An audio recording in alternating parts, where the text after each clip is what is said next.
Welcome to whistle. Gurazala నియోజకవర్గం పిన్నెల్లి గ్రామానికి చెందిన వైసీపీ కార్యకర్త మందా సాల్మన్ హత్య ఘటనను ఆ పార్టీ అధినేత మాజీ సీఎం జగన్ తీవ్రంగా ఖండించారు. ఈ సందర్భంగా కూటమి ప్రభుత్వంపై తీవ్ర స్థాయిలో ధ్వజమెత్తారు ఆయన. చంద్రబాబు గారు, మీరు పాలించడానికి అర్హులేనా? రాజకీయ కక్షలతో ఎంతమంది ప్రాణాలను బలి తీసుకుంటారు అని ప్రశ్నించారు. ముఖ్యమంత్రి పదవిలో ఉండి కూడా రెడ్ బుక్ రాజ్యాంగం, పొలిటికల్ గవర్నెన్స్ ముసుగులో ఇన్ని అరాచకాలకు పాల్పడతారా అని వైఎస్ జగన్ ఆగ్రహం వ్యక్తం చేశారు. మీ కక్షల పాలన ఫలితంగా ఒక పేదవాడైన మందా సాల్మన్ హత్యకు గురైన ఘటనపై మీరు ఏం సమాధానం చెప్తారు? అనారోగ్యంతో ఉన్న తన భార్యను చూడ్డానికి సాల్మన్ సొంత గ్రామానికి వెళ్తే ఇనుప రాళ్లతో కొట్టి హత్య చేస్తారా? పైగా సాల్మాన్ పైనే తప్పుడు ఫిర్యాదు పెట్టిస్తారా?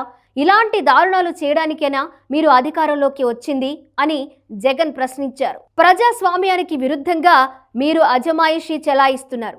ఊళ్ళో మీకు గిట్టని వారు ఉంటే చంపేస్తామని మీ వాళ్ళు, మీ ఎమ్మెల్యే, మీ పోలీసుల బెదిరింపులతో పిన్నెల్లి గ్రామం నుంచి వందల కొద్ది వైఎస్ఆర్ కార్యకర్తల కుటుంబాలు ప్రాణాలను అరచేతిలో పెట్టుకుని ఇతర ప్రాంతాలకు వెళ్లిపోయారు. ఇదొక్కటే కాదు, అసెంబ్లీ ఎన్నికలు ముగిసింది మొదలు ఇలాంటి ఎన్నో ఘటనలు పల్నాడు సహా రాష్ట్ర వ్యాప్తంగా జరుగుతూనే ఉన్నాయి. ఇంత జరుగుతున్నా సిగ్గు లేకుండా మారణకాండను ప్రోత్సహించారు అని వైఎస్ జగన్ దుయ్యబట్టారు. పౌరులకు రక్షణ కల్పించడం, వారు స్వేచ్ఛగా తమ జీవితాలను గడిపేలా చూడడం మీ బాధ్యత కాదా అని వైఎస్ జగన్ నిలదీశారు.